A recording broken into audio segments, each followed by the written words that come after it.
ahí está. Recording, vale, ahí está. Meli creo que está viajando, ¿no? Meli viaja, ¿no? Sí, sí, sí, me parece, Meli creo que en una ocasión anterior estaba como viajando de un tren a otro y dijo como que iba a escuchar lo mismo, pero va, le sirve full grabado, claro, tienes razón. Gracias, Guido, por avisarme. Bueno, como les decía, navegar un poco en ese vacío, existen ciertas herramientas que nos pueden llevar o nos pueden ayudar a navegar de mejor manera, con un mejor horizonte, que es la que vamos justamente a ver hoy. Pero a profundidad, antes de hablar de los personajes, siempre hay como que hablar de la persona en particular, ¿no? Entonces tenemos como un primer postulado, digamos, en que las técnicas y las herramientas no aplican para todos, ni para todos los casos tampoco. Aquí van a ver un conjunto de técnicas que les va a servir, digamos, a mí lo que más me llama la atención siempre del aprendizaje, más que nada el aprendizaje en artes, es ver la manera en la cual uno puede dar una herramienta y simplemente olvidarse del norte y del sur de esa herramienta, y que la persona, cuando lo acoja y lo aplique, pueda tener la libertad para adaptarlo a la realidad que le corresponde o que mejor merece, ¿no? Entonces, ese proceso de adaptación es un proceso tan íntimo, es un proceso tan nuestro, o sea, es un proceso tan de madrugadas, digamos, en esas madrugadas en las cuales la gente casi no se reúne, anda sola, pensando en sus misterios, hablando con sus muertos y hablando con su futuro. Entonces, en esas ocasiones en las cuales la persona se encuentra o el ser se encuentra en el mundo y por ende también encuentra su personaje, ocurren mil y un cosas que va a depender de ustedes en cómo transgredir las normas, más que nada. O sea, que yo puedo decir, yo hago esto y me sirve con esto, y luego ustedes llévenselo y traicionenme rotundamente, porque yo eso es lo que siento que también hago cada vez que encaro otro proceso de construcción, que me traiciono, digamos, que me soy súper infiel en ese sentido, no puedo respetarme tanto. Entonces, eso es como, en primera instancia, uno de los primeros postulados que quisiera mostrarles. De ahí, lo otro, que es como muy importante a la hora de hablar del alma de un personaje y por ende el alma de uno mismo como persona, es que no existe la más mínima posibilidad de que un trabajo salga mal. Eso es súper cierto. Si el escritor es sincero con su sensibilidad y su instinto, eh, es un 99.9% seguro, sin necesidad de entrar a lo matemático, pero es súper seguro que las cosas van a funcionar, tanto en el ámbito de la satisfacción como artista, como en el ámbito también de la llegada y lo comercial. Hay una de las cosas que son como más importantes en este mundo, y también a su vez es tan contradictorio y tan lejano, que uno dice, no, bueno, al momento de poner la cámara, al momento de poner las luces, al momento de poner todas las herramientas que se usan para hacer una película, uno cree que está sintetizando las cosas, uno cree que está creando un universo ficcionario y sintetizado, ¿no? Pero lo que no nos damos cuenta a profundidad es que lo que hacemos todos los días ahí es magia, y la magia se da como un vehículo en el cual no se reconoce de un referente real. Entonces, el referente real, por así decirlo, son las superficialidades del ser. Lo que dice, digamos, él es Guido, él es Oscar, ella es Carla, esas son como las presentaciones de superficialidades de cada sujeto, y es como una etiqueta que a su vez nos lleva a formar cierta imagen o imaginario del otro. Sin embargo, en el espacio más profundo, en el espacio más sentido, en el espacio inclusive más confuso, es que a veces se puede encontrar la esencia pura de eso que estamos buscando, ¿no? Y la esencia pura de una película buena para mí es que la esencia pura del personaje esté completamente conectado en sinceridad a su autor, ¿no?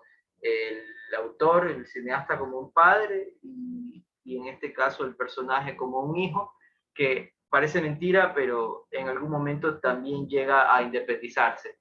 Y eso es súper hermoso, cuando un personaje se independiza, cuando uno dice, digamos, pongo la analogía, yo abro la puerta y dejo entrar un vagabundo a mi casa, y ese vagabundo yo lo quiero criar y lo quiero convertir en algo.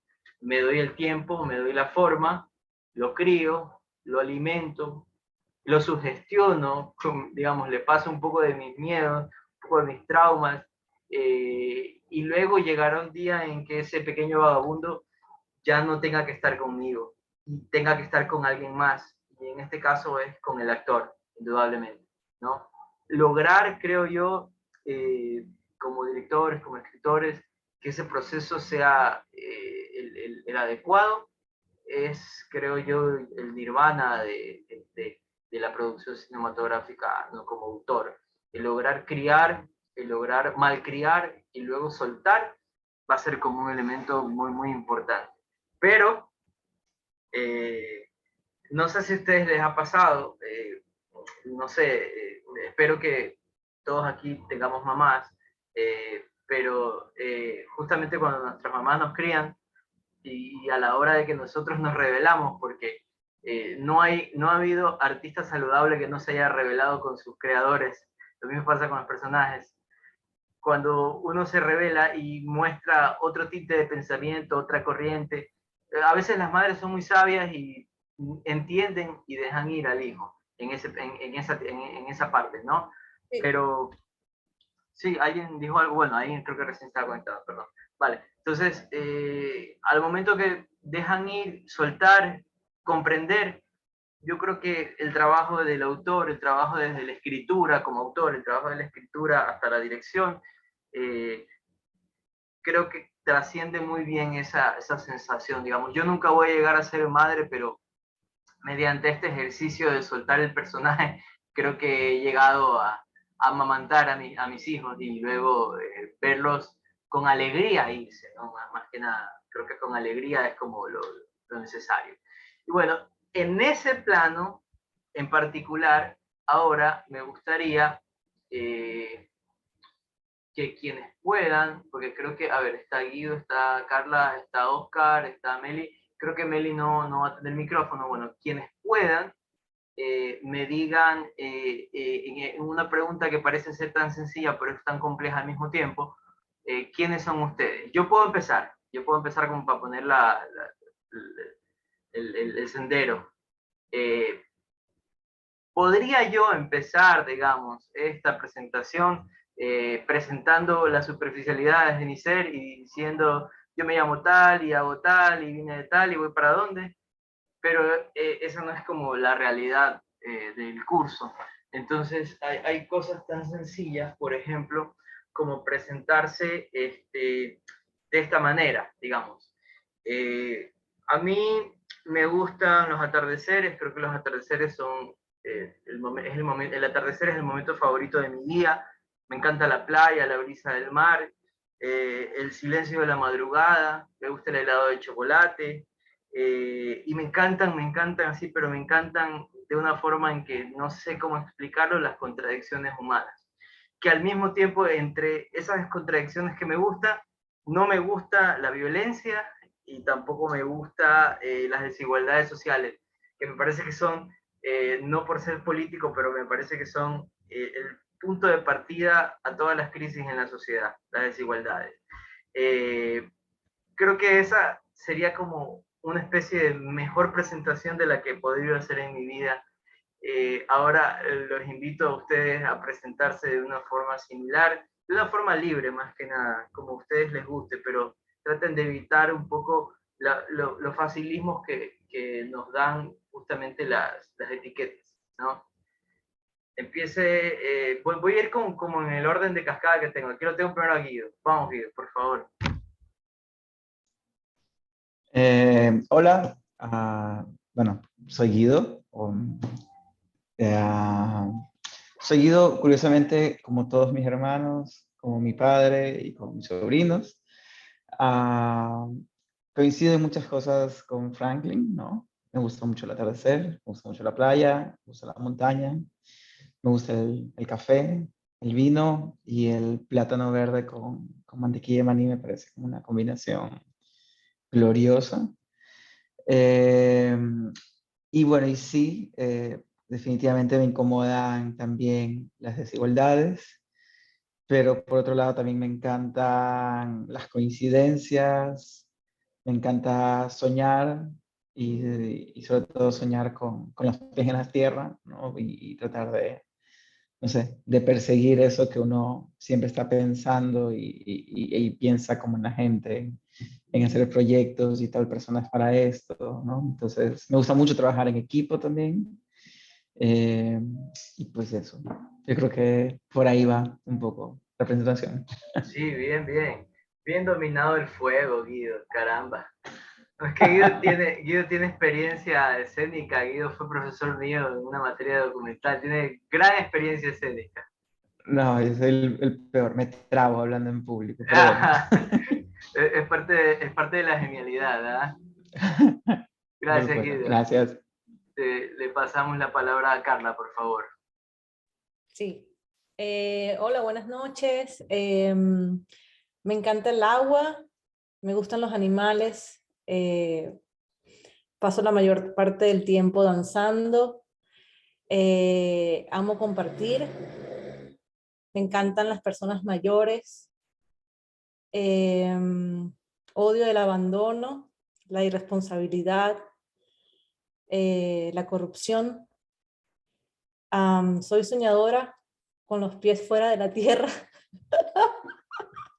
Aunque sí, entiendo que a veces es bueno pegarlos contra el piso, pero bueno, tengo ese defecto. Me encanta el helado de vainilla y no tengo hijos, pero tengo 6 perros. Vale. Claro, wow, 6 perros. Digamos, si hay una contabilidad entre los años de vida de los perros, digamos, por 7, creo que se arma un año, ¿no? O sea, si tú tienes 6 perros, ya equivalen a un hijo en la contabilidad inversa. Sí, Podría bueno, ser, podría.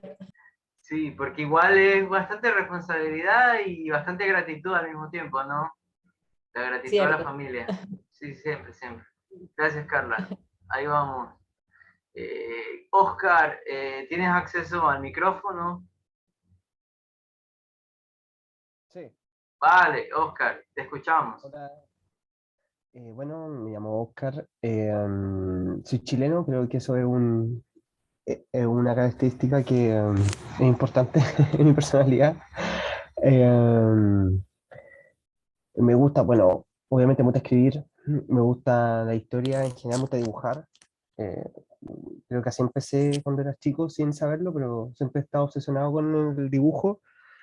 Yo nunca hice nada de historias ni nada cuando era chico, de manera, digamos, hacer un libro, una novela, no sé, un cuento, pero siempre hice muchos dibujos y hasta ahora he recuperado un poco ese hobby.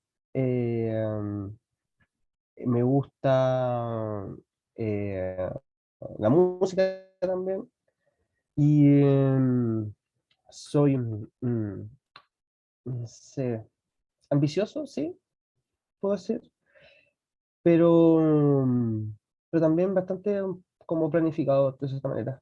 Eh, Siento que al ponerme más viejo me he puesto más como aterrizado con los planes que puedo, con las cosas que podrá conseguir en un tiempo próximo, pero soy bastante planificador y en eso bastante como controlador, o sea, como sueño cosas o tengo como, "Oye, ojalá pase esto, ya, pero con los pies en la tierra de esta manera.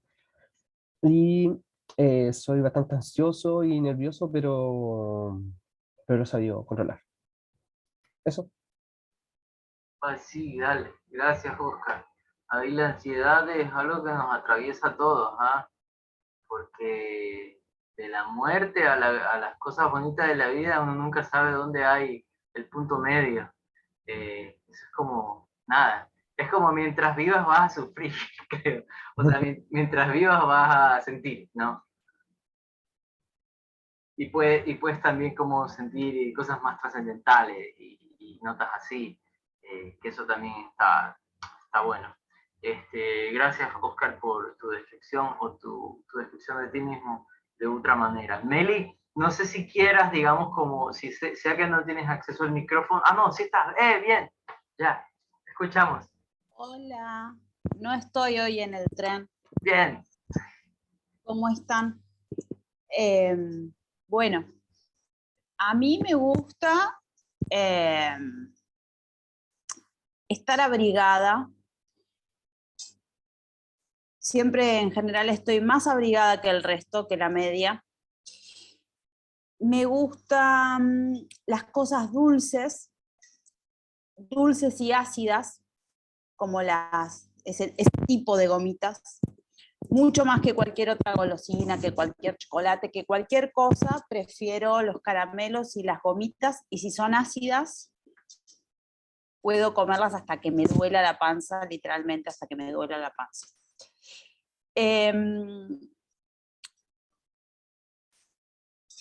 No me considero detallista, pero soy el tipo de persona a la que le das un texto para ver dónde están los errores. En qué página, en qué párrafo, en qué línea. Cualquier cosa que me pasen, los errores de ortografía, ¿no? De ortografía, de tilde, ese tipo de errores así visuales. Disfruto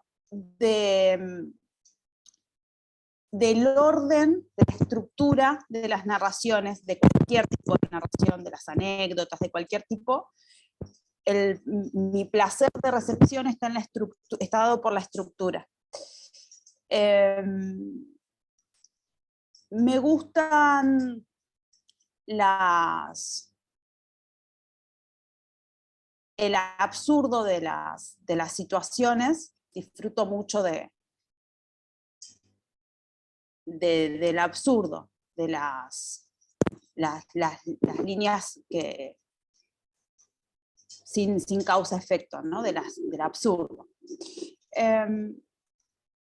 Y bueno, y también obviamente, bueno, no es obvio, también me duelen las injusticias sociales, pero sobre todo, o quizás en este momento, los microfascismos, ¿no? No la de los grandes,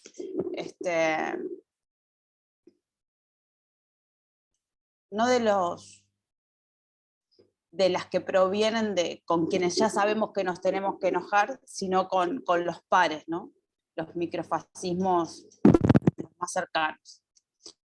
Y bueno, ya está ahí. Gracias, Meli. ¿Sabes qué?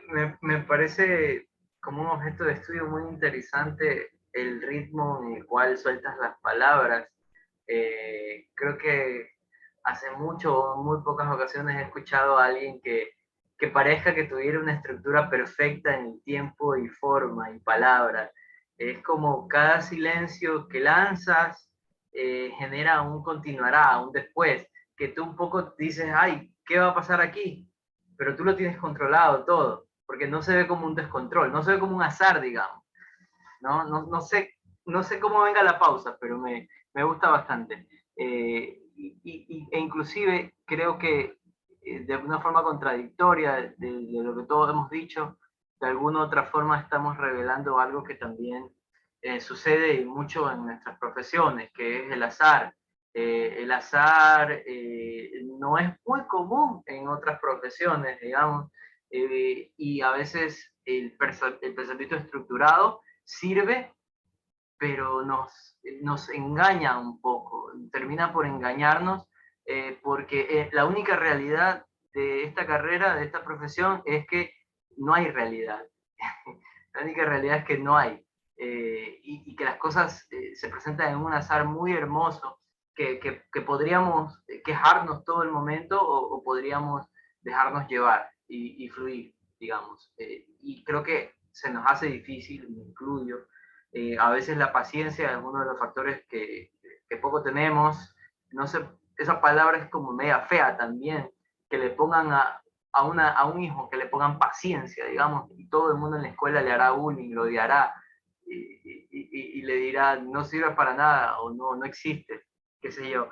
Entonces, en ese azar, digamos, en ese vacío, en esa nada, hay puntos muy importantes que contribuyen a la formación, no solamente de las cosas que escribimos, de los personajes, sino del yo, ¿no? Y su yo es algo que me interesa mucho en esta, digamos, taller, en este encuentro, en esta noche. Me interesa mucho porque me parece que antes de poder brindarle de esa alma a un personaje, está bueno que el escritor también se la tenga, ¿no? Eh, por otro lado, ahora vamos a hacer como otra recapitulación, así mismo en el orden que estábamos. Me encantaría a mí, en esta onda, en esta atmósfera, porque los he escuchado un poco antes hablar de sus proyectos, pero no es lo mismo antes que el ahora. O sea, digamos, toda palabra también tiene su consecuencia y creo que de las palabras que hemos conversado ahora, no necesariamente podría salir un conversatorio militar, ¿no? Pero entonces estamos en otra onda, ¿no? Entonces, en esta otra onda en la cual hemos conversado, me gustaría un poco que me cuenten de cómo van sus proyectos. Ojo, no pido historias, más si quieren contar historias está todo bien, pero digo para que entiendan que esta pregunta es tan sencilla y tan amplia al mismo tiempo, que quiero que la interpreten como ustedes quieran. No se encarcelen en contarme la historia de su proyecto, ¿no? Si quieren, cuéntenme un poco también ¿cómo se llama? El eje incitador, ¿no? Al momento que uno escribe algo, siempre hay como una cosa que lo empujó al abismo y luego lo olvidamos, ¿no? Obviamente, porque luego ya vienen construcciones, vienen métodos, vienen técnicas, vienen tantas cosas que el proyecto se termina llamando de otra forma, ¿no? Y puede que mientras yo haya estado en la playa y caminaba en la madrugada, me haya chocado con una piedra en el dedo pequeño y me produjo un dolor tan intenso que me imaginé algo, que me imaginé una imagen, que vino a mí una imagen nomás, y esa imagen al siguiente día, después de dormir, se asentó en la realidad y provino como una especie de microhistoria, ¿no? Y a esa microhistoria luego le vamos dando personajes, atmósfera, contexto, y ya luego vamos escribiendo y cuando terminamos con el guión ya nos olvidamos que fue la piedra la que propulsó todo esto, ¿no? Entonces, siéntanse libres a decirlo a como quieran. Guido, por favor. Ok, bueno, mi proyecto se llama Café Carmencita y esa pregunta yo creo que tiene mucha relación con la pregunta anterior, ¿no? De quiénes somos. Porque, bueno, o por lo menos a mí, que es como mi ópera prima de ficción, esta película, digamos que representa estos, no sé, estos pensamientos que recurrentemente, digamos, aparecen en el transitar de esta ciudad que se llama Guayaquil, ¿no? Y que seguramente son cosas que pasan en otras ciudades, pero particularmente Guayaquil es una ciudad que creo que detesta el patrimonio arquitectónico de su ciudad. Bueno, no Guayaquil, pero las autoridades que están a cargo lo detestan. Es como, no, hay un edificio de madera viejo. No, no, no. Hay que hacer hasta lo más delirante por decir, miren, uy, no, se cayó, hay que romper, hay que bajárselo todo, ¿no? Entonces, Café Carmencita, digamos, responde a eso un poco, ¿no? A esa como crítica hacia la autoridad de turno, por esa falta de interés de conservar sus espacios patrimoniales, ¿no? Y pues bueno, yo creo que por ahí va como esa piedra angular, ¿no? De cómo ocurrió, cómo nació esa idea de hacer ese proyecto. Vale, gracias, Guido. Qué loco. Es que me río un montón porque yo también, pues vivimos en la misma ciudad con Guido, en Guayaquil, y lo que dice está como montado en un teatro muy hermoso de comedia, porque es cierto, o sea, es tan cierto como eso. También es como interesante ver cómo la ciudad nos lleva, ¿no? A la creación. O sea, digamos, los problemas de otros países más tranquilos o de otras ciudades más tranquilos también pueden ser interesantes, ¿no? Pero acá se siente como un fuego que está repleto, cargado de de comida, ¿no? De alimentos, o sea, de como, dame más, insúltame más, o sea, degrádame más, y ahí voy a estar, ¿no? ¿Sabes qué? Ahora que mencionas eso, Guido, yo quiero como hacer una pequeña acotación con la ciudad. Bueno, nosotros, Guayaquil se crió por piratas que cuando les daba la gana incendiaban absolutamente todo. O sea, había un problema y vamos, incendiamos Guayaquil. Guayaquil creo que se incendió, si mal no recuerdo, 2 o 3 veces, ¿no? En la historia de... Entonces, es como muy difícil puntuar una edificación patrimonial, porque puede que el primer edificio que representaba una forma cívica de Guayaquil, ya los piratas se lo quemaron y se lo fumaron y ya fue, se acabó. Entonces, yo creo que ese germen de Guayaquil Piratas nos ha llevado hasta el pensamiento de hoy, que es que de verdad Guayaquil, las autoridades de Guayaquil odian su infraestructura. O sea, de alguna u otra forma seguimos siendo piratas incendiarios, ¿no? Es la abstracción del pensamiento moderno, pero la abstracción está desde los piratas, digamos, ¿no? Es como, está súper bueno esa nota, no me lo había pensado el por qué, ¿no? Porque, o sea, a mí la verdad me parece la memoria un espacio muy interesante y muy importante del ser, porque de acuerdo a la memoria uno se termina de construir como individuo, el ser se termina de construir por la memoria, digamos, y no solamente por la memoria de uno, sino por la memoria social, por la memoria de todos. Asimismo, entramos como en otro eje existencialista, que es que el ser humano termina de construirse a los ojos de los otros, ¿no? Esto es como una cosa muy, muy importante y vital, ¿no? Y por eso también se vuelve muy extraño que en Guayaquil seamos una construcción de quiénes, porque no hay muchas tradiciones tampoco, ¿no? Si no es por la comida, estuviéramos perdidos en tradiciones. Pero qué rica tradición la comida, ¿no? Exacto, es el único salvavidas que creo que nos mantiene cuerdos en Guayaquil, la comida, ¿no? No mantiene cuerdos. Me encanta la exageración de Guido. Pero es cierto, es tan bueno, nos mantiene ahí, ¿no? Gracias, Guido. En serio, tengo muchísimas ganas de ver por dónde vas con esto. Cuando sea, cuando ya salga, porque esa es otra, que Guido es súper determinado. Dice algo y lo hace. Fuera de jodas y de largo. Entonces, cuando ya esté, estaremos ahí, Guido. Gracias. Te paso la palabra, Carla, por favor. Sí, bueno, nuestro proyecto se llama Naranja y es un proyecto que escriben básicamente los personajes de la historia, porque durante la pandemia, como directora del proyecto decidí hacer, y como también intérprete, decidí hacer un proceso creativo y de construcción de personajes que duró aproximadamente 1 año y medio, en donde nos juntábamos los dos personajes de la historia simplemente para crear, improvisar bajo una sola pauta, que era crear historia bajo mentiras o verdades. Nosotros decidíamos cómo queríamos manejarlo, cada uno por separado, porque como directora del proyecto y luego les cuento un poco sobre la escritura, yo no quería escribir los diálogos de mi compañero, yo quería que la historia fuese creándose a medida que íbamos generando situaciones, ¿no? Entonces digamos que partimos leyendo libros de Milán Kundera, y nos reuníamos 2 veces por semana, 2 horas cada encuentro, y simplemente nos unificamos para generar situaciones. La situación era que son dos personajes que se encuentran por la plataforma Zoom dentro de 2 cuadrados, y hay una comunicación constante de parte de ella en búsqueda de afecto y acercamiento, y de parte de él en búsqueda de su identidad.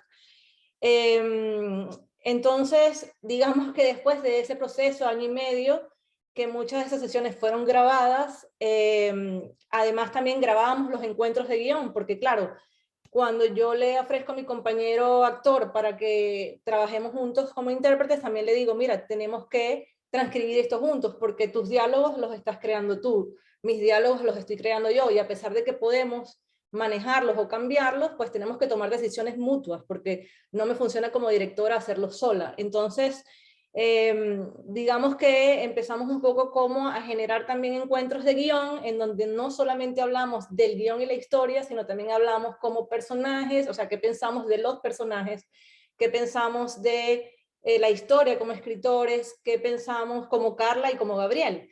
Entonces, en todo ese encuentro y toda esa mezcla decidimos que la historia naranja iba en esa búsqueda de esos personajes junto con los escritores que en algún momento de la historia se unifican como para dar paso a qué es la realidad y qué no es la realidad, qué es real y qué no es real. Somos los personajes reales, son los guionistas la realidad.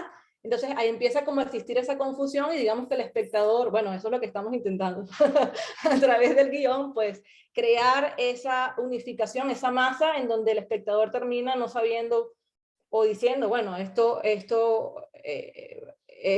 la historia, los personajes son los que están contando, los guionistas son los reales o no. Y en búsqueda, como digo, del ser, ¿no? Un poco basado también en en toda esta gama de libros que estuvimos leyendo. Y bueno, digamos que el trabajo ahora que ha sido bastante difícil ha sido seleccionar los momentos para el guión. Entonces, más que escribir, es como recurrir a todos esos momentos y sacar lo mejor para elaborar el guión. Y dentro de la elaboración de la película, porque básicamente estamos escribiendo y editando al mismo tiempo, es rarísimo este proceso, la idea es crear dentro de estos dos cuadrados, de estos personajes, submundos. Entonces, ¿cuál es la imaginación de ella y cuál es la imaginación de él? Es como si estamos teniendo ahora mismo una conversación y Guido hablando de estos edificios y yo me estoy imaginando de pronto cómo es ese edificio completamente de madera destruido. Entonces, ¿cómo lo imagina un personaje y cómo lo imagina el otro? Y cómo, como seres humanos, no podemos coincidir exactamente en la misma imagen, ¿no? Entonces, bueno, básicamente por ahí va. No sé si un poco confuso, pero por ahí. O sea, está, digamos, en la línea entre el bien y el mal, es como un ciclo al redondo. Entonces yo a veces siento que a veces las cosas cuando son muy buenas llegan a ser malas. Y así mismo al revés, cuando son muy malas llegan a ser buenas. En tu caso, yo lo siento como es tan confuso que lo entiendo, ¿no? O sea, es tan confuso que me llega a vibrar, ¿no? De esa Ok. manera. Sí, sí, sí, sí, sí. Bueno, y de hecho hablamos de todo el tiempo, todo esto circular, o sea, el proyecto es todo el tiempo, cómo sube, tal cual como acabas de hacer, cómo parecemos ratas de laboratorio que suben y vuelven a bajar, entonces... Qué loco, qué loco. O sea, y el método también. Te pregunto, ¿antes es la primera vez que experimentas con esta metodología o ya lo habías hecho antes? No, es completamente la primera vez. Había trabajado anteriormente bajo escaleta, que digamos que, bueno, yo vengo del mundo de la improvisación, del teatro físico, digamos que había trabajado bajo escaleta, donde le doy a los personajes una estructura clara, pero libertad a la hora de construir diálogos. Sin embargo, esta vez la libertad era casi absoluta. De hecho, mi compañero me decía, Carla, no, necesito dirección, por favor, dirígeme. Le digo, no puedo, no te voy a dirigir. Entonces, al principio había ese conflicto. Y bueno, así, fue un trabajo, era por momentos muy bueno y otros momentos que no funcionaban. O sea, y sigue siendo así durante el proceso de la construcción del guión. Es terrorífico. Sí, o sea, y qué agallas las tuyas también para poder afrontar tanto sinsentido en algún momento, ¿no? Porque uno se desinfla, ¿no? Pasa algo y es como, pendejada, ya no va para ningún lado esto. O sea, uno si lo dice, agarra, tacha y bota la hoja y dice, tabora no va para ningún lado.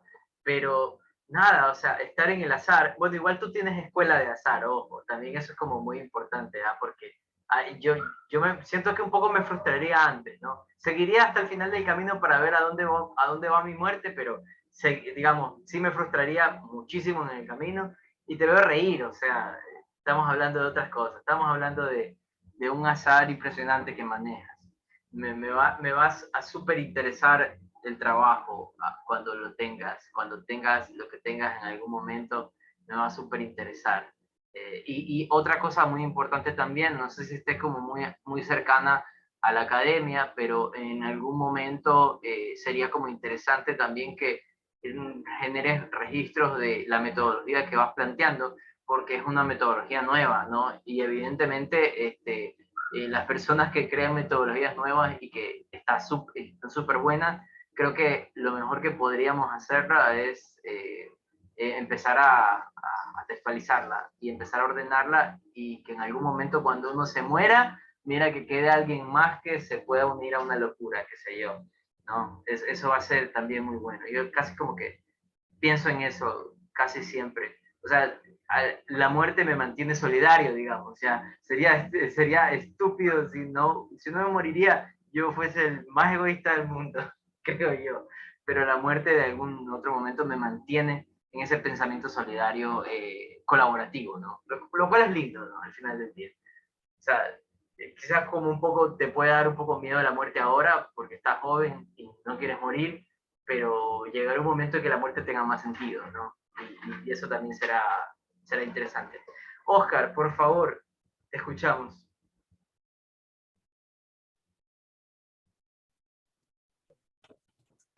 ¿Ahí? ¿Sí? Oh, perdón, un segundo se cayó. ¿Ahí? ¿Me escuchan? Todo bien, sí, te escuchamos. Ya. Bueno, a ver, mi historia se llama Ellas van a cobrar.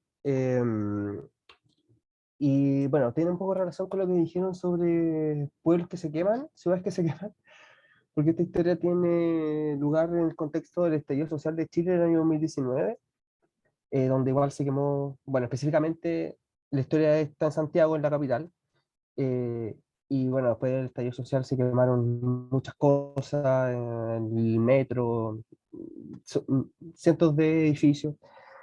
Y bueno, esta historia surgió muy eh, una anécdota que escuché en un podcast mientras estaba en el trabajo, donde o sea, una de estas personas que estaba en este podcast decía que conocía a un amigo, bueno, era todo cuico, acá en Chile decimos así a los de eh, los que tienen plata, y que uno de sus amigos, que era un jefe, un gerente de una empresa importante, había invitado a su empleada doméstica a una reunión en su casa, como eh, para que comieran y no sé qué, y que hablaran de cuáles eran sus problemas, qué era lo que les afectaba en su vida, como el sistema laboral, el transporte, porque en ese tiempo el transporte, bueno, sigue siendo así, pero el transporte en esa época fue el lo que dio pie al estallido y a la protesta. Eh, y esta anécdota que escuché fue lo que me inspiró para escribir el guión, porque lo encontraba muy como surrealista que alguien hiciera eso. Y me puse un poco como me puse en el lugar de esas trabajadoras que tuvieron que ir forzadamente a la casa de su empleador, porque en el fondo era una invitación simplemente, o sea, estaban obligadas a ir y a hablar de qué era lo que les pasaba frente a muchas personas, porque era como una reunión social, donde ellas eran como poco como la diversión de esta gente.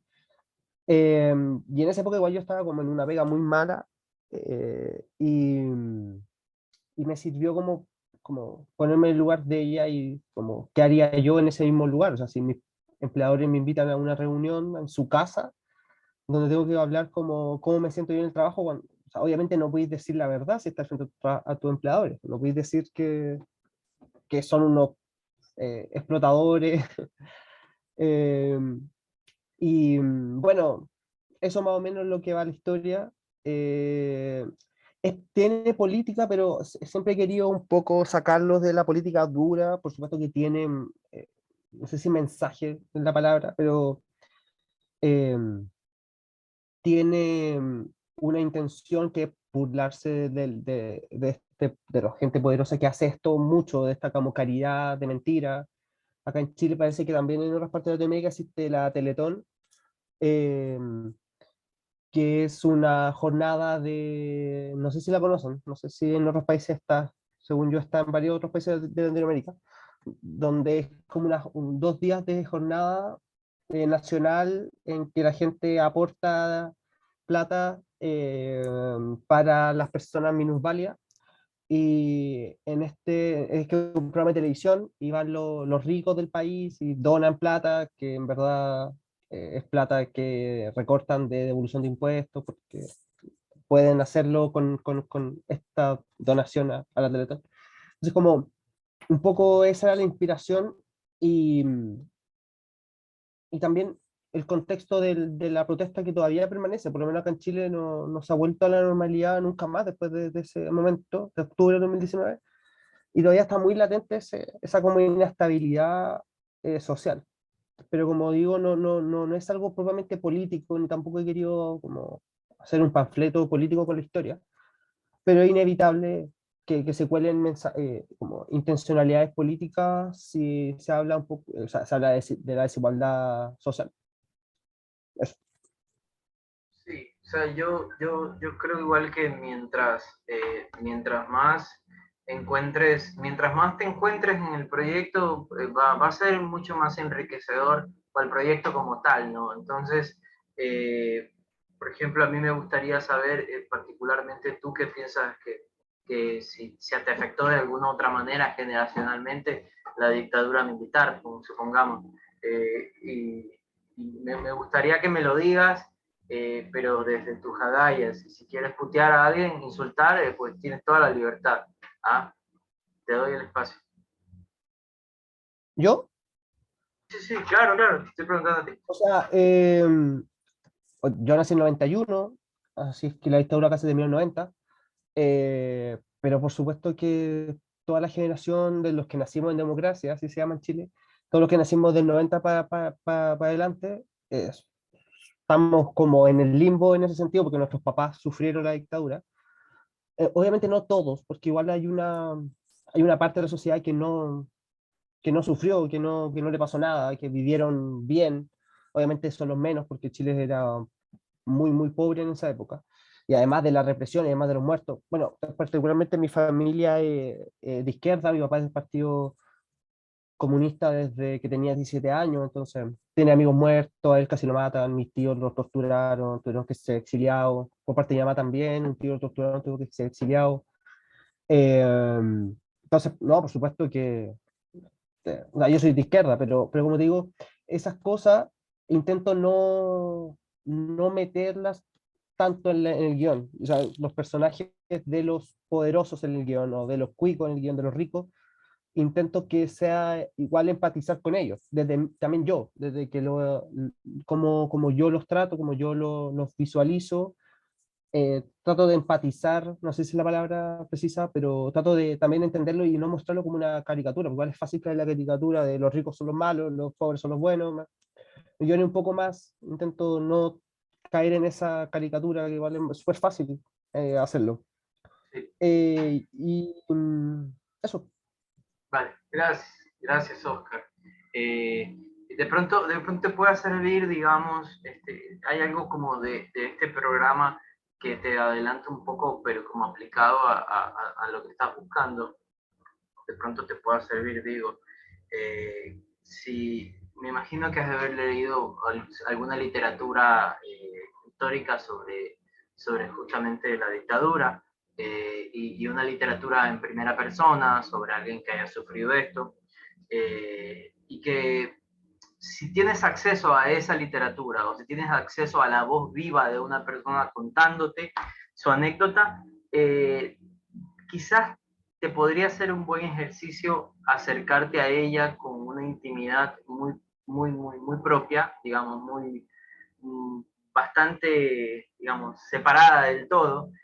Sepárate del guión, sepárate de la historia, sepárate de Oscar inclusive, y permítete en algún momento sentir a voz viva y a piel lo que quizás pasó en la vida de ellos, ¿no? Y digamos, esto no puede que se traslade directamente hacia el guión o hacia la historia, que yo veo que igual está bien, o sea, tú tienes un propósito de no generar una caricatura sobre la historia y todo lo demás, no caer en los espacios comunes, digamos, ¿va? Pero a veces nosotros como que por miedo a no caer, caemos. Entonces, como un primer ejercicio, digamos, te lo pongo ahí, si te lo quieres acoger, sería aproximarse a la historia de estas personas que tuvieron un lío, digamos, muy grande o muy sentido, una realidad muy detallada, muy vívida del espacio, agarrarte y sin ánimos de escribir nada, permitirte entrar en las historias, ¿ya? Y después, una vez que atraviesas ese proceso de sensibilidad, de permitirte, ¿no? De vulnerabilizarte a ti mismo, que ojo, no es nada fácil, porque es como lo más difícil. O sea, llorar en público es lo más vergonzoso, desnudarse en público es lo más vergonzoso del mundo. Pero si logramos como tener esa primera aproximación con la chispa que te está proponiendo la historia, quizás luego, cuando ya estés escribiendo el guión y cuando ya estés queriendo hacer todo lo que me dices ahora que quieres hacer, te puede venir muy bien, digamos, te puede venir muy bien, porque a veces yo creo que también un cineasta en algún momento se vuelve un activista político de alguna u otra forma, o sea, nuestra actividad, yo sé que no hablamos de la moral un poco acá, porque, digamos, ¿qué moral hay? O sea, digamos, ¿qué ética? O sea, digamos, hablemos de la ética en el cine. Bueno, ¿qué hacemos? Nada, bueno, no sacamos al asesino como que fuera el bueno. Bueno, eso no ocurre, ¿no? Nos encantan las contradicciones y nos alimentamos de ellas, ¿no? Entonces, en ese sentido, creo que se te vendría muy bien poder sensibilizar esa parte y luego avanzar con todo lo demás, pero como darte una licencia, digamos. Voy a agarrarme unas vacaciones de mi historia y me voy a permitir hacer este tipo de investigación que es como una investigación sentida, ¿no? Quizás te pueda servir, digo, Oscar, sí, esa aproximación, ¿no? Para un poco, una de las cosas más, que más adelante describo es cuánto estás dispuesto a sufrir o a sangrar por tu historia. Y como que por ahí va la cosa. Más que nada en este plan, ¿no? Va, gracias, Oscar. Ahí te dejo por si te asusta. Meli, por favor, te escuchamos.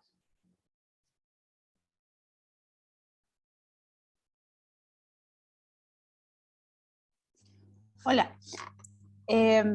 Bueno, yo estoy escribiendo la historia de una chica que queda embarazada cuando siempre creyó ser infértil, un poco por un malentendido que ella tuvo y otro poco por una negligencia médica, digamos, de su endocrinólogo.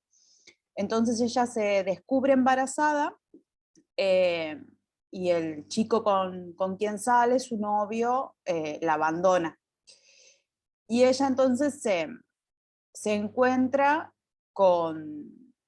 cambia su concepción de vida, digamos. De todo lo que pensaba, va a cambiar su entorno, bueno, se va a descubrir como una nueva persona, ¿no? Pero esto no en la adolescencia, digamos, sino que a sus 36, 37. Y bueno, y esa es mi historia en una clave de comedia, que es lo que estoy como muy enganchada con el tema del género, que es primera vez que escribo una comedia así con sus cosas, con lo que le va, y estoy como muy enganchada con eso, como descubriendo eso. Y bueno, en eso ando. O sea, es como lo que habías comentado antes, que te gusta mucho lo absurdo. Es como un poco comedia negra, puede ser. Yo lo veo como una comedia romántica, sería, Bueno. pero de amor confluente. O sea, no de amor romántico, sino de amor confluente. Vieron que está como este género de los rematrimonios, ¿no? La pareja que empieza junta, se pelea, cada quien va por su lado y después se vuelven a unir. Bueno, en la mía pasa lo mismo, pero cuando se vuelven a unir, no vuelven a unirse como pareja, sino como individuos, digamos. Entonces ellos descubren que pueden ser padres sin ser pareja. En este caso ella va a ser madre soltera, pero va a seguir con un vínculo con el chico, digamos. Vale. Ese sería el... ¿Y perdón que te vuelva a preguntar, ¿Por dónde Sí. va como la motivación? O sea, por dónde va la cosa, digamos, en ti? O sea, Meli, ¿qué pasa con eso, digamos? Mira, surge de una historia real, es la amiga de mi compañera, le pasó algo bastante parecido en este verano. El bebé ya tiene unos 6 meses, está aprendiendo a comer. Solo que ellos no eran novios, sino que, bueno, apenas se estaban conociendo, y bueno.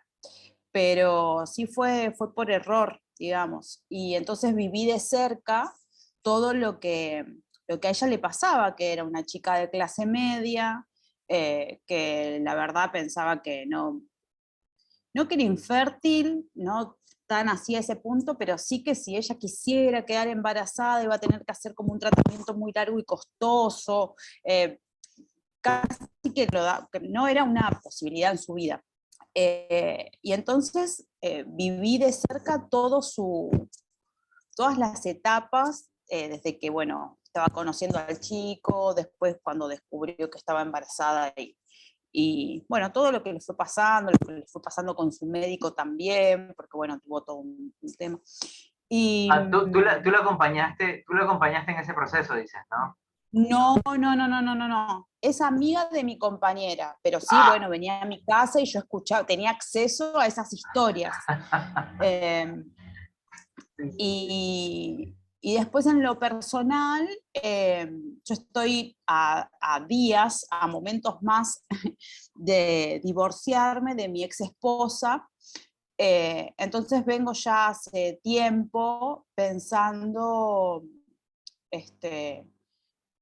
sí, con las contradicciones de la institución de matrimonio en la comunidad LGBTIQ+, de la que formo parte, y cómo la heterosexualidad no es algo que tenga que ver con quién uno tiene sexo, ¿no? Sino que tiene que ver con estructuras mentales y de poder que están como instaladas incluso dentro de la comunidad, ¿no? Y entonces veo la institución del matrimonio como una institución heteropatriarcal. Entonces pensaba eso, ¿no? Como cómo pasar de esa institución matrimonial a la institución de la amistad, ¿no? De la que se puede entrar y salir sin tanto rollo, y es bastante más noble. Me encanta esa descripción, la nobleza, nunca me había fijado en la nobleza de la sencillez, ¿no? Así que esa es mi motivación, digamos, un poco doble. eh, y ahí estoy, todo eso en clave de comedia. Sí, Eh, y ahí estoy muy divertida, la verdad. Eh, qué bueno. O sea, en un principio, a quien tienes que más divertirle esto es a ti, que te rías como loca sola muchas veces, y eso le dará buena energía al guión, le dará buena energía a los personajes también. Eso está súper bueno. Te felicito por eso. lo que más me divierte no solo es, digamos, justamente las partes de la comedia, obviamente que a eso estoy haciendo referencia, sino que a descubrirme en ese trabajo, ¿no? Como en, en, en, en esa línea. Sí. Sí, o sea, yo creo que te has descubierto bastante bien porque acabaste de decir que estás pasando por una ruptura y que estás como muy sonriente, muy en la línea de eso, ¿no? Estás ya ahí, digamos. O sea, No estoy pasando, no, no estoy pasando por una ruptura, estoy a punto de divorciarme, vale, o que sea, es, divorciarme es firmar un papel. o sea que la ruptura ya fue. A eso es. Claro, Dale. sí, hace como 4 años. Nada, pero mira igual las diferencias de las distancias que tomas, digamos, porque yo he hablado con amigas y amigos que están por divorciarse y nunca pueden ejercer la lógica de solo firmar un papel, porque simboliza algo mucho más Ah, no, trascendental, ¿me entiendes? Sí, desde sí, ya, sí, y aparte, bueno, también esta película es importante para mí porque es la primera que pienso íntegramente en soledad, porque las películas que escribí y codirigí anteriormente las codirigí con mi ex esposa. Entonces, no solo es separarme literalmente de una persona, sino también de una estética, ¿no? De una estética, bueno, en fin, somos grandes todos y calculo que podemos hacer referencia a nuestras propias vivencias, pero bueno, entonces en ese sentido también eso, escribir por primera vez algo, sin, incluso separándome del rol de la dirección. Solo Así quieres, que bueno, solo quieres escribirlo, ¿no? Solo quieres escribirlo. ay, sí, que después que el problema lo tenga otro. Es lo más sabio después de todo. Es como más, es un lugar mucho más tranquilo el de la escritura, ¿no? Y disfrutable, se disfruta bastante. El de la dirección no digo que no se disfruta, pero se sufre también. Y se sufre como en el Ay, mundo sí, real. Sí, sí, sí. sí, sí, ya lo pasé, no, que le toque a otro.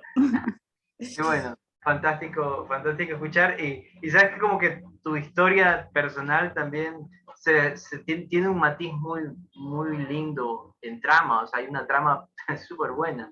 O sea, de lo que estás mencionando, de lo que te unía, aparte de lo que, digamos, aparte de que te unía la relación sentimental, te unía una relación laboral que es como muy de alma, ¿no? Es como la relación artística de compañerismo con otros, es como la unión de dos almas, ¿no? A profundidad.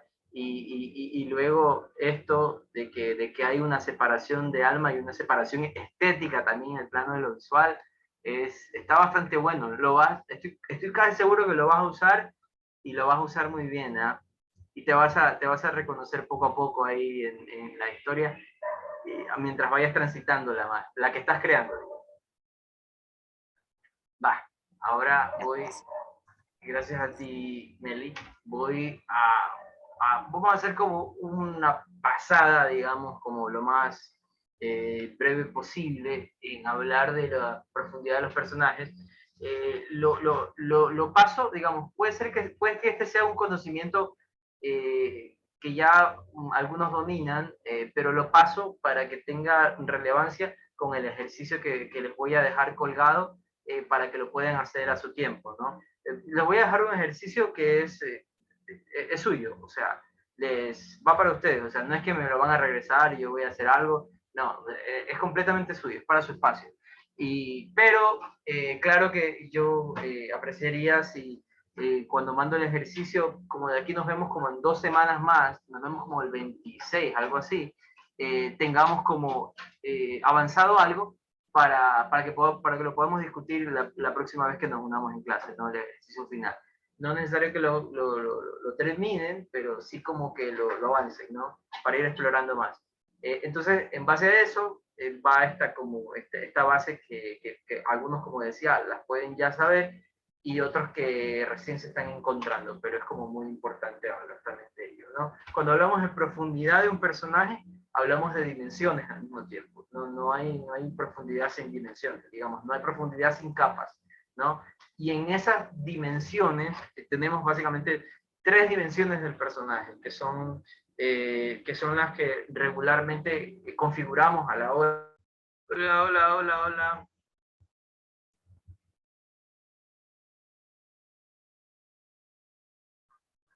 Hola, hola, estoy, no estoy, me morí. Has vuelto.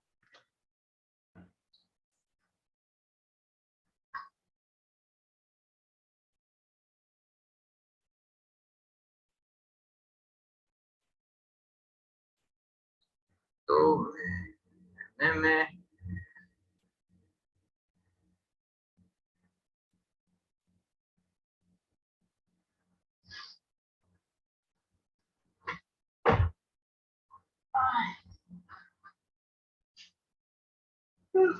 No estoy, ¿no es cierto? Estoy muerto, pues estoy vivo.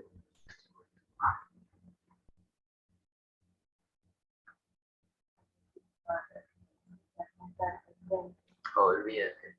Ahí estás, ahí estás. Sí, viví, ya, estoy vivo. Sí, sí, sí. Qué bacán. Qué bien se siente estar vivo. Claro, cosas con la digitalidad y toda la nota, todo es toda una sensación, es toda una experiencia emocional, digamos. Sientes que desapareces, que mueres y que revives. Sí se me escucha, ¿no? Vale, gracias. Ahora sí, ya, podemos seguir. Hablaba de las tres dimensiones del personaje, ¿no? Que son dimensiones que a la hora de elaborar, digamos, o de profundizar un poco, o de radiografiar a nuestro personaje, nos viene muy bien tener cierto aspecto de control entre las tres, ¿no? Entre la etapa de formación.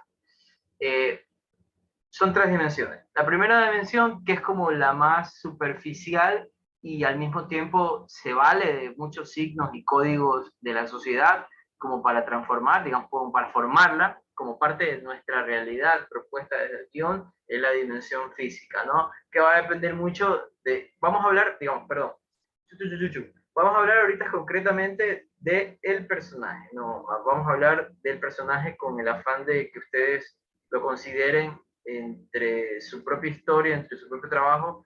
Posiblemente se lo pueden asignar al protagonista, que es lo que regularmente pasa, o a otros personajes. Bueno, pero de ese personaje, digamos, encontramos ciertas dimensiones. En la primera es una dimensión física, que nos enfocamos un poco de cómo va por el sexo, la construcción social del sexo, la edad, la apariencia, las cicatrices, los tatuajes y ciertas quizás imposibilidades del físico que se les puede atribuir al personaje. Yo lo que recomiendo, regularmente hablando, lo que recomiendo a la hora digamos, yo sé que el cine se exige como un trabajo muy, muy visual, ¿no? En el cual si no está en la pantalla no existe, digamos. Podría ser interesante en una primera búsqueda, cuando busquemos dimensión física del personaje, no encerrarnos tanto en ciertas estructuras del pensamiento clásico, digamos. Si yo quiero tener, digamos, un personaje malo, puede ser alto, porque puede ser corpulento y puede ser fuerte, o puede ser pequeño, pero porque el poder no está en el cuerpo, sino en la mente, qué sé yo. Puede ser mayor, porque quizás si queremos jugar un poco con la historia y con, y con cómo el personaje empieza a percibir la realidad, porque la edad es muy importante a la hora de percibir la realidad, ¿no?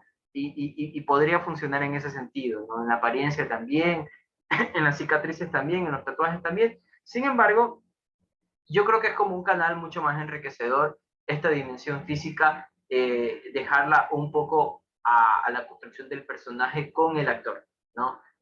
A mí me ha tocado en ocasiones en las cuales me he visto sorprendido en un casting por alguien que viene a hacer el casting de un personaje y ese actor es como un poco más alto de lo que yo pensaba o un poco más bajo de lo que yo pensaba y no ha sido pelo negro, ha sido rubio o ha tenido canas y tú te empiezas, a medida que puedes soltar, digamos, ciertas cosas, ciertos elementos, puedes apropiarte de otras, ¿no? Y apropiarte de otras significa estar atento a la dimensión física del personaje y que a la hora de que uno lo construya, no lo construya con tantas limitaciones, digamos, porque uno se va a encontrar con cosas muy lindas, digamos, ¿no? En el caso de Meli, que entiendo que es como un proceso solo de escritura, creo que ahí sí corresponde mucho más tener ciertos perfiles un poco más señalados, más ceñidos a la idea que estás mencionando, porque cuando tú termines de escribir el guión, ya el guión ya no va a estar contigo, va a estar con el director. Y el director, nada, pues leerá lo que tú propongas como dimensión física y dirá, oh, sí, me encanta. O si no, él tendrá otros pensamientos sobre las dimensiones físicas y lo acotará, ¿no? O lo transformará. Entonces, en el caso como de Meli, sí creo que como que conviene un poco ser un poco más precisa en ese sentido. En el caso de los otros, yo pienso que cuando uno va a dirigir, uno puede darse una licencia un poco más azarosa al respecto de ello, ¿no? Otra parte, otra dimensión, aparte de la física, es también la dimensión social.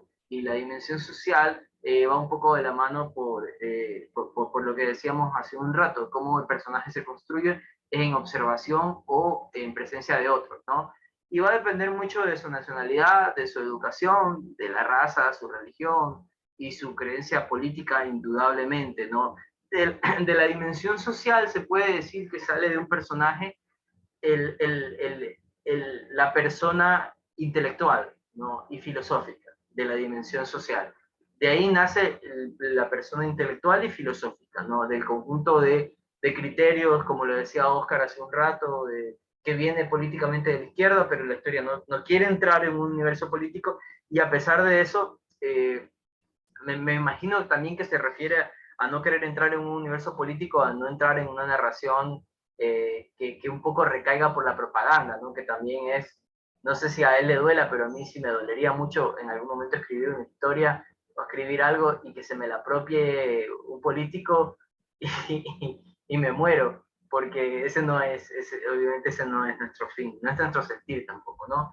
Pero en algún momento ese personaje sí agarra cierta condición política, indudablemente, lo cual también podría ser utilizado como una contradicción del personaje, ¿no? A mí particularmente me parece que el mundo está tan plagado de la derecha que es como, es un poco difícil ser de izquierda en un mundo de derecha, ¿ya? Es un poco difícil ser de izquierda y gozar con todas las facilidades que otorga, digamos, el cierto capitalismo, ¿no? Y también llorar al mismo tiempo por las desigualdades que provoca el capitalismo al mismo tiempo.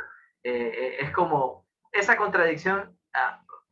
Como yo no soy político, yo no tengo bandera, entonces no me afecta, más me río y me la uso para construir personajes, ¿no?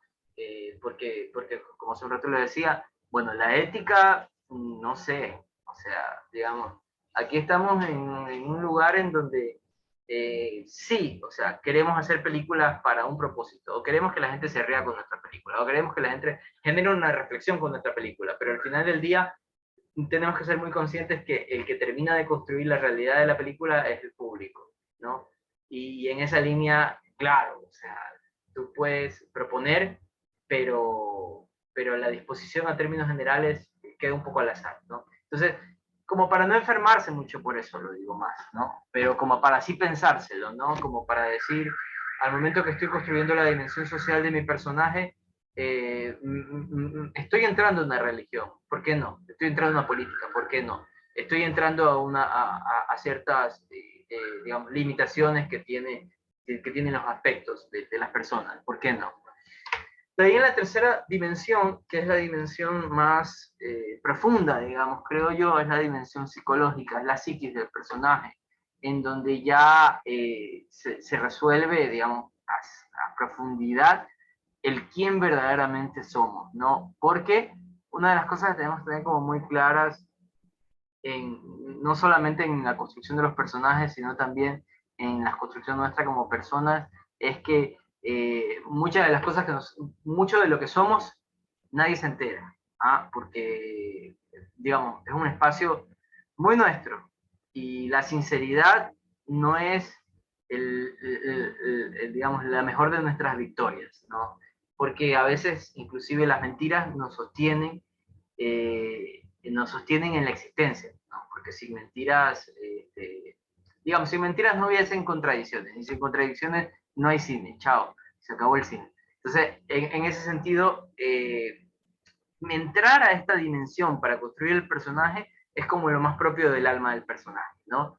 En algún momento la ciencia se había preguntado, y creo que se seguirá preguntando durante toda la vida, ¿a dónde está el alma, no? Y en algún momento un filósofo científico español, Edward Punset, se atrevió a ponerla en el cerebro, digamos. El alma está en el cerebro. Bueno, pero ¿qué es el cerebro al final del día? Si lo vemos como una imagen científica, el cerebro tiene una forma a veces hasta un poco asquerosa. Quizás sea solamente una representación de lo que es la vida, qué sé yo, pero de alguna otra forma, entrar a un campo no material es lo que corresponde en este universo de la dimensión psicológica. Y encontrarlo es un reto como muy importante, porque es hacer una radiografía, y obviamente para hacer una radiografía hay que tener la máquina para hacer radiografía. Y esa máquina es la que le voy a presentar más adelante, que va a estar también en esa lógica, ¿no? En radiografiar no solamente la dimensión psicológica, sino también la social y la física. Una vez que nosotros construimos un personaje y nos damos cuenta que estas tres dimensiones no necesariamente tienen que ser coherentes, porque la coherencia no es el trabajo, pero sí, si están equilibradas y si están en paz, digamos, si las tres dimensiones están en paz, creo que estamos entrando a un camino muy interesante en la creación de nuestros personajes. Ahora, aparte de las tres dimensiones del personaje, vamos a hablar un poquito de las dimensiones del conflicto, de los niveles del conflicto, que es como bastante similar, o por no decirlo muy, digamos, muy parecida a los niveles del personaje. Pero lo pongo junto porque justamente me genera esa reflexión de cómo las cosas están tan conectadas con el 3. No sé por qué razón hay tanto 3 en nuestras vidas. Y tú te das cuenta que está bueno porque a cierto punto te facilita la traducción. Digamos, una vez que uno ya tiene bien construido las tres dimensiones del personaje, ya se empieza a preguntar lo otro, que es cómo este personaje navega en esta ola que es como el contexto y su realidad, ¿no? Entonces ahí es donde nos encontramos con los niveles de conflicto. Y bueno, pero, me fui, me vine. A ver, entre los niveles de conflictos no voy a profundizar mucho porque eso es como una visión más externa de lo que quiero que pase acá, que sería como una visión mucho más interiorizada. Pero en los niveles de conflictos, bueno, ya sabrán por dónde se va su historia, si es en el físico, en el social o en el psicológico, y va a ser como muy importante que si existe un nivel físico en el conflicto, también se genere de alguna otra forma una contraposición en el físico del personaje, ¿no? Eso pensándonos como una idea un poco más profunda. Ahora, a este punto quería llegar con todo este tipo de confusión que he puesto desde el comienzo de esta charla. Y es, hay una cosa como muy importante, muy interesante entre los japoneses, entre la cultura japonesa, que dicen que las personas tienen tres caras, ¿no? Y aquí volvemos a conectar el tres, no sé por qué.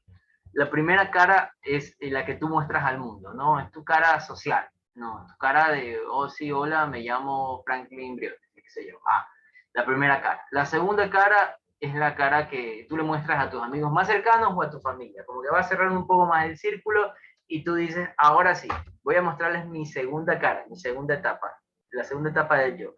Y te relajas un poco más, eres un poco más sincero. Bueno, también hay que decir la verdad. En la primera cara, que la primera cara nos mantiene vivos a cierto punto, porque en el trabajo a mí me han dado ganas de matar a mucha gente y no lo he hecho gracias a la primera cara, ¿no? Entonces como te mantiene vivo. Y en algún momento creo yo que te mantiene ascendiendo, qué sé yo. Lo cual no digo que la primera cara es el villano y la tercera cara es el bueno, no, sino todo esto se trata de equilibrio, no, más que de extremos se trata de equilibrio. Entonces, en la segunda cara, como decíamos, le mostramos a los amigos y la familia y las personas cercanas y somos como un poquito más cercanos al alma. El alma se manifiesta en un nivel mucho más cómodo, ¿no? Y en la tercera cara, bueno, esa es la que solo está con nosotros y no va para ningún otro lado más que el de nosotros, ¿no? Y es la que no se le muestra regularmente a nadie, ¿no? Y es el reflejo, o el fiel reflejo de nuestra realidad, ¿no?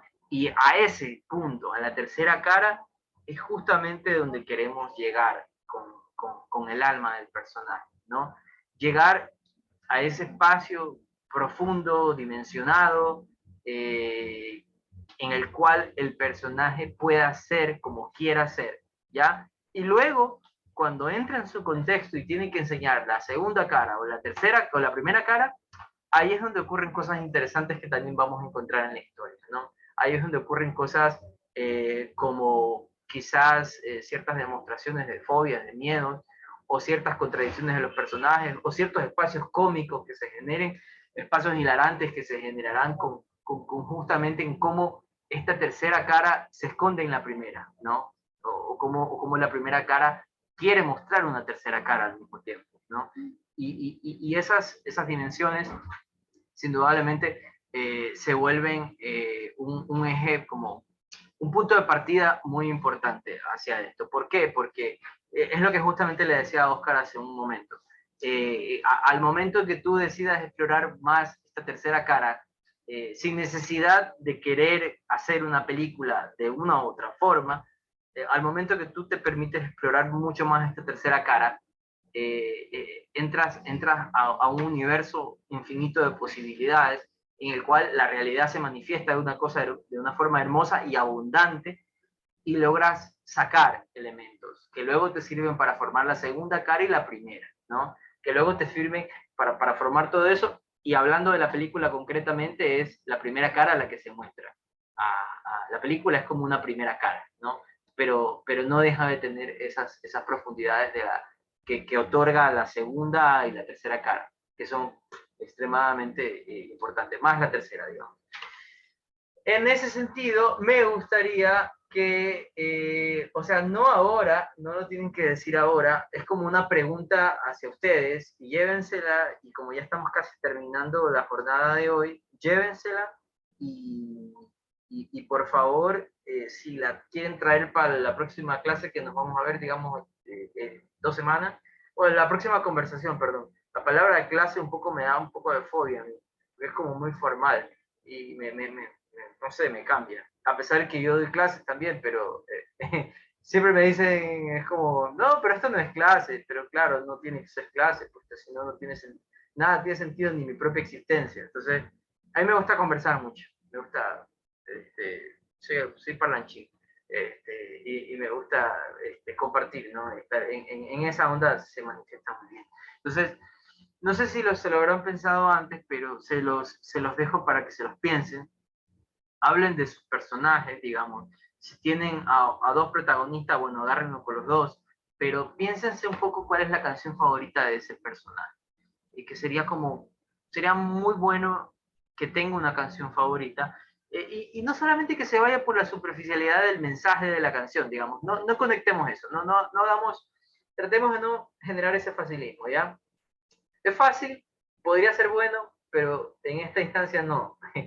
Vayan por una canción que le guste el personaje, no solamente porque tenga la misma temática del personaje o apruebe, ¿no? Puede ser inclusive del otro lado de la orilla, puede ser esa canción que a nosotros no nos gusta, pero cuando la escuchamos se nos pega, ¿ya? Y es como un poco, ahí un poco también se delinea un poco la contradicción del personaje y el otro lado de la orilla, de la realidad de él, que también puede ser interesante, ¿no? Otra causalidad puede ser que al personaje le guste mucho tal instrumento, ¿no? Y que ese instrumento principal se manifieste como con mucha más fuerza, ¿no? Porque a veces esa es otra. La voz es muy concreta, es un texto muy concreto la voz. La palabra es un texto demasiado concreto. Y al momento que lo abstraemos y nos vamos con el instrumento, con el sonido, con el sentir, la vibración, el carácter que tiene un instrumento, o sea, el carácter maldito que tiene una guitarra eléctrica en un rock and roll, pero esos caracteres, o sea, una percusión africana, el ritmo que conlleva, la energía que tiene, el calor que se siente, o lo frío, por otro lado, y calmado y pacífico que se puede sentir las canciones, la música clásica, son como energías que están como albergadas en estas ondas sonoras, ¿no? Entonces, les invito más que a pensarse sobre una canción favorita que tenga un texto concreto que vaya acorde al personaje, pensársela por otro lado, un poco desconfigurar al personaje y desconfigurarse obviamente uno mismo y empezar a encontrar esa canción que puede ser como un punto de partida en esencia. Puede ser un punto de partida esencialmente importante, ¿no? Otra cosa que me parece que también puede ser algo muy interesante, y claro, que ahí sí tenemos como una cosa que remite mucho a lo textual, que remite mucho a lo concreto, puede ser que, no sé si se lo habían pensado antes, digo, pero no sé si se lo habían pensado que su personaje tenga algún libro favorito en particular, ¿no? Que tenga algún texto o algún escritor favorito, y eso puede, o sea, lo que estamos haciendo con todo esto es tratando de acercar un poco más al código, a ese código que el personaje ha probado, digamos, de la realidad o de la ficción propiamente, ¿no? Por ejemplo, ponte, si yo me lo imagino a un personaje que le guste el libro de George Orwell, 1984, que justamente nace un poco por el frame que estamos viendo de la película de Brasil. O sea, a un personaje que le guste eso, casi seguro que el tipo ya solamente al verse al espejo le da miedo todo. O sea, porque hay tanta inseguridad en la existencia y en la libertad, que también la libertad a su vez genera una confusión terrible en nuestra existencia, porque el concepto de libertad es tan ambiguo también, y también tan enriquecedor al mismo tiempo. Entonces, digamos, empezar como a dialogar un poco más con esos subtextos o esos metatextos que se arman al momento que el personaje le gusta algún libro, que no necesariamente, ojo, tiene que ser una obra literaria. Puede ser un guión de teatro, que también es como muy enriquecedor, un guión de teatro llevado a la literatura. Y puede ser lo que ustedes quieran, o sea, puede ser también un libro ¿cómo se llama?, inteligencia emocional o de superación personal, ¿por qué no? Todo lo que sirva, digamos, todo lo que represente el actor en cuanto al libro, nos va a venir muy bien. Entonces, a mí me gustaría que se lleven como este y el otro, el de la canción y el del libro, y lo podamos conversar en la próxima clase. Y sumándole a esto, como para poner la cereza al pastel, el final del final, les pido por favor que me escriban por aquí su correo electrónico para enviarles un formatito que entre que he robado y he actualizado. El mundo es de los ladrones. El mundo es de los ladrones nobles, ya, digamos.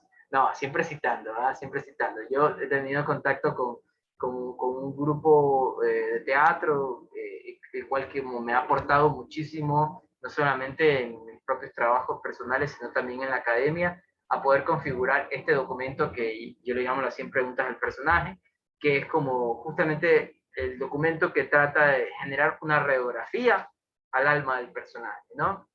Entonces, por favor, escríbanme por ahí, ya estoy viendo como que algunos han escrito chévere, escriban todos, por favor, el correo, por mensaje acá, cosa que yo les envío este Word. Y una cosa como para finalizar, una cosa como, bueno, antes de lanzar esto, lanzo el espacio. Si alguien tiene alguna pregunta, perdón, si tienen alguna pregunta sobre lo que, digamos, no tienen que hacer, pero sería bueno si lo logran hacer hasta la próxima clase, que es sobre la música, el libro y las 100 preguntas, por favor, háblenme. El silencio me alimenta, ya. Así sé que nadie tiene dudas y me siento bien.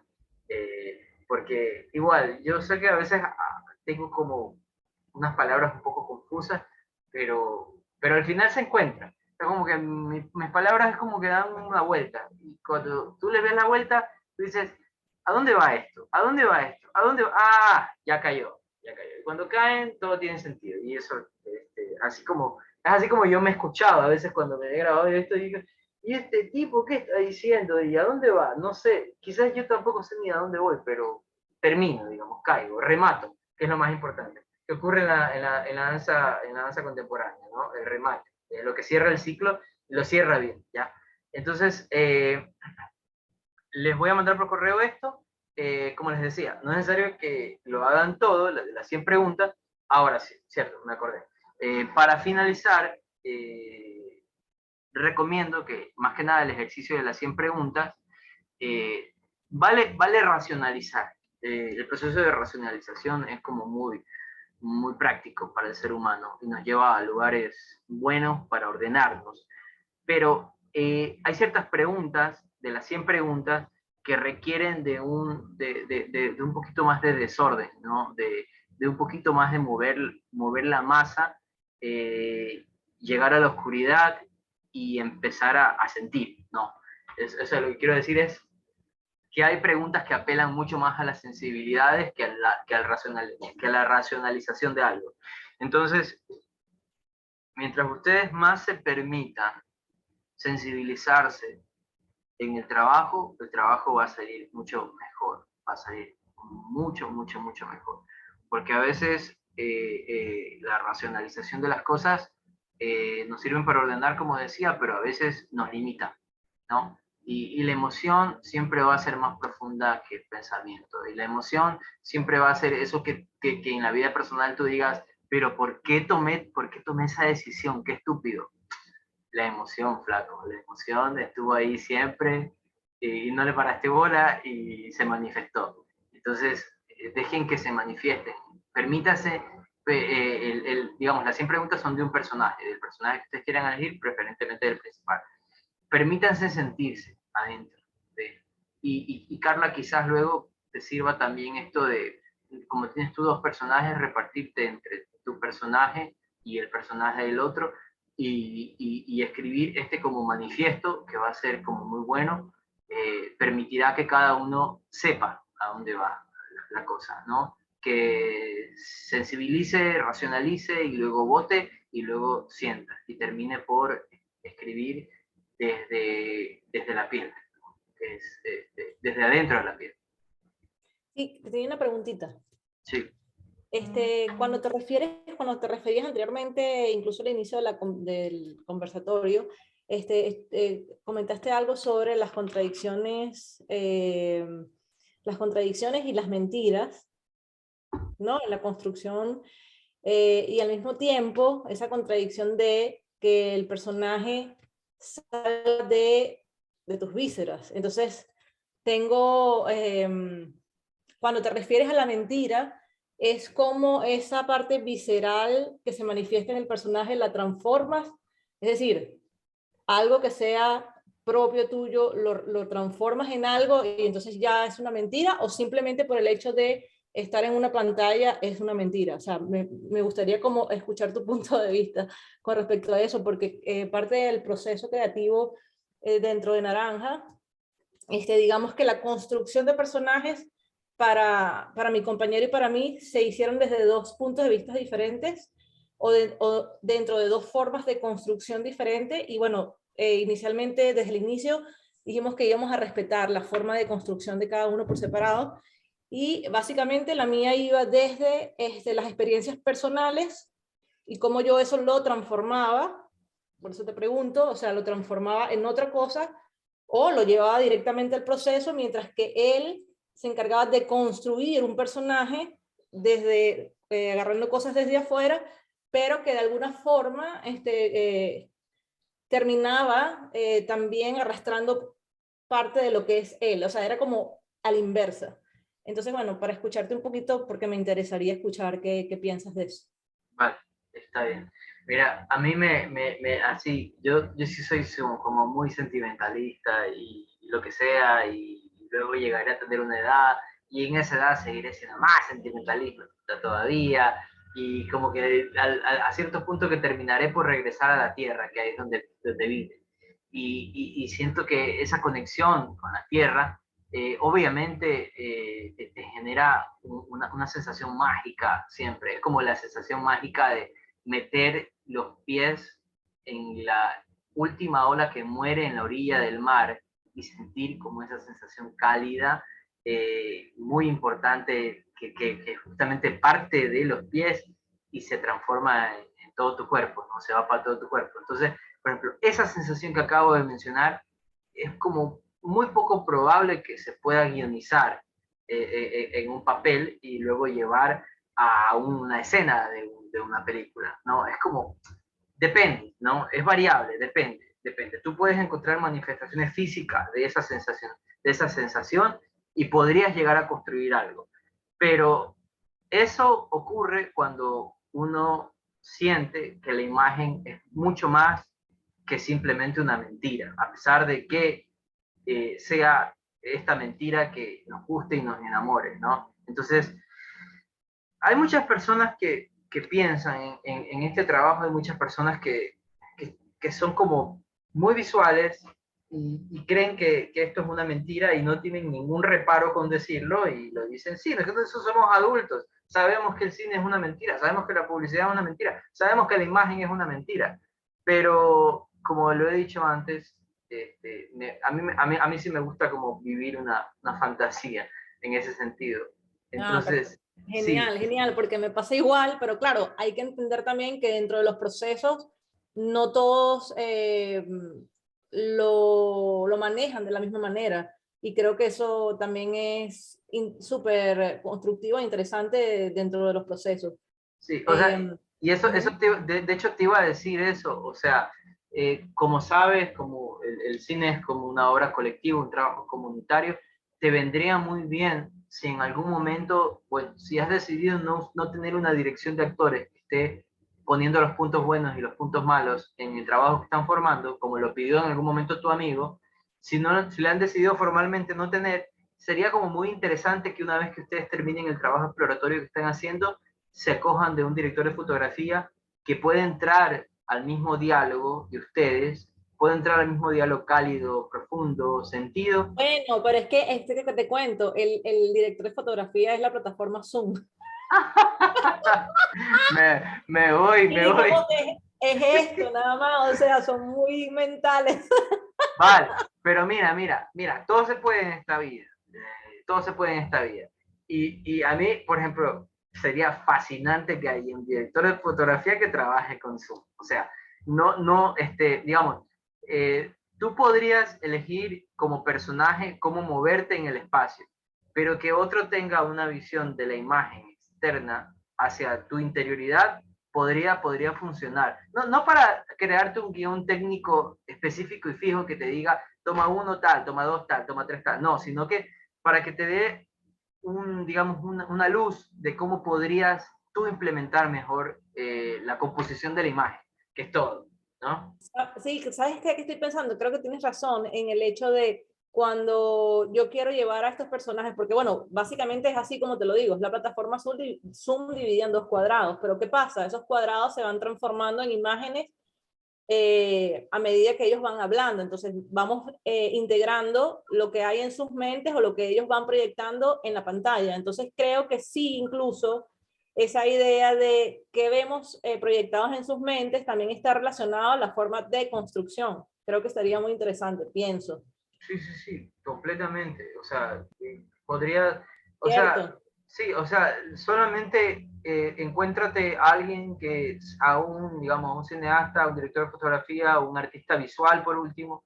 O sea, no por último por decir como lo menos, sino más bien como lo extraordinario en realidad, porque un artista visual podría entrar a un diálogo sensitivo, sensible contigo, que se escape de las limitaciones del cine, porque el cine es como muy limitado en esa. Entonces, si te consigues a alguien que ha trabajado en otras cosas y si se siente perdido, como se siente, como pasa en la vida del ser humano, que por eso yo detesto las escuelas, porque el que se siente perdido en algo siente que no sirve para ese algo y por lo tanto no te puede aportar mucho más. Entonces, siempre y cuando consigas a alguien que se sienta muy a gusto y muy libre también y que proponga y que te escuche y te sienta y que pierda el tiempo contigo, ya, mejor dicho. Porque solo las personas que te aman pierden el tiempo contigo, los otros no.